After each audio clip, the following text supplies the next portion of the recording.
நாகை, திருவாரூர், தஞ்சாவூர் உள்ளிட்ட டெல்டா மாவட்டங்கள் உட்பட 12 மாவட்டங்களின் பாசனத்திற்காக தமிழக முதல்வர் மு.க.ஸ்டாலின் மேட்டூர் அணையிலிருந்து தண்ணீரை திறந்து வைத்தார். இதனைத் தொடர்ந்து டெல்டா மாவட்டங்களில் குறுவை நெல் சாகுபடிக்கான பணிகளில் விவசாயிகள் தீவிரமாக ஈடுபட்டு வருகின்றனர்.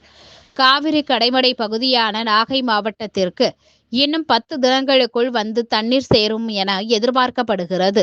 இந்நிலையில் கீழ்வேலூர் அடுத்த பட்டமங்கலத்தில் விவசாயிகள் பாரம்பரிய முறைப்படி நேரடி நெல் விதைப்பு பணியை துவங்கினர். நாகை மாவட்ட ஆட்சியர் ஆகாஷ் பங்கேற்று விவசாயிகள் மற்றும் வேளாண் கல்லூரி மாணவர்களோடு சேர்ந்து நேரடி நெல் விதைப்பு செய்யும் பணியை துவங்கி வைத்தார். முன்னதாக பாரம்பரிய முறைப்படி சூரிய பகவானை வழிபட்டு இந்த ஆண்டு குறுவை சாகுபடி செழிப்பாக இருக்க வேண்டும் என பிரார்த்தனை மேற்கொள்ளப்பட்டது. தொடர்ந்து பேசிய ஆட்சியர், குறுவை சாகுபடிக்கான அனைத்து முன்னேற்பாடு பணிகளும் தயார் நிலையில் இருப்பதாகவும் 45,000 ஏக்கர் பரப்பளவில் குறுவை சாகுபடிக்கான இலக்கு நிர்ணயம் செய்யப்பட்டுள்ள சூழலில் 1,00,000 ஏக்கர் வரையில் குறுவை சாகுபடி செய்வதற்காக விவசாயிகள் தயார் நிலையில் இருப்பதாக அவர் தெரிவித்தார்.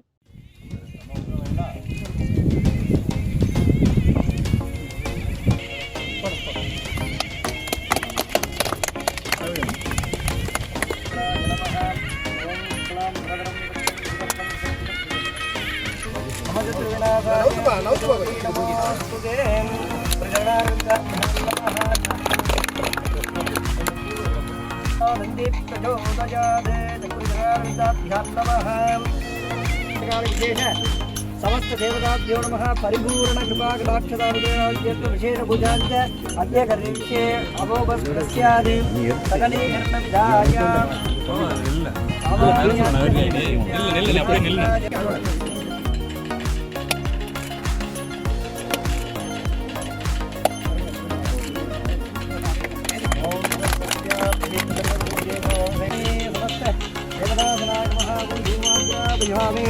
शुभा अनंतर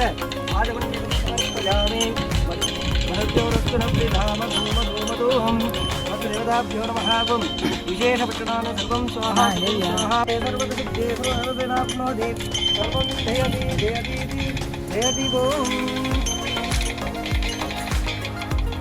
वयं वैदे श्रवणाय कुर्महे तदेकावगावाग्योद्धं भावेश्वरो वैदे श्रवणोदगादु कुबेराय वै श्रवणाय महाराजाय नमः ॐ सर्वस्यास्ते सर्वं सिद्धे सर्वं जयति ॐ समस्त देवदासनाय नमः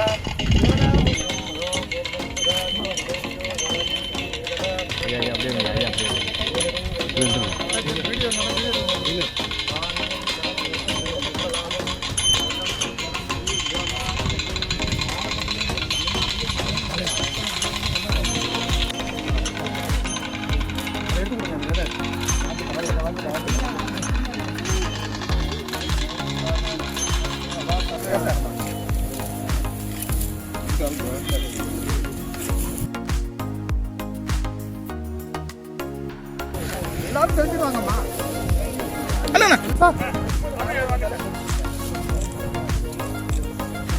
ஒரே நேரம்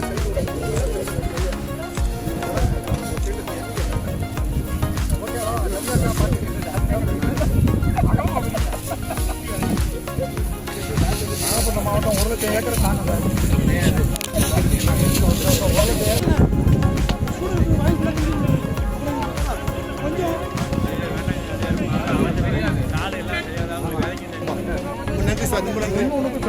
அதாவது விலகப்புனா ஒரு கல்யாணம் ஒரு அரிசி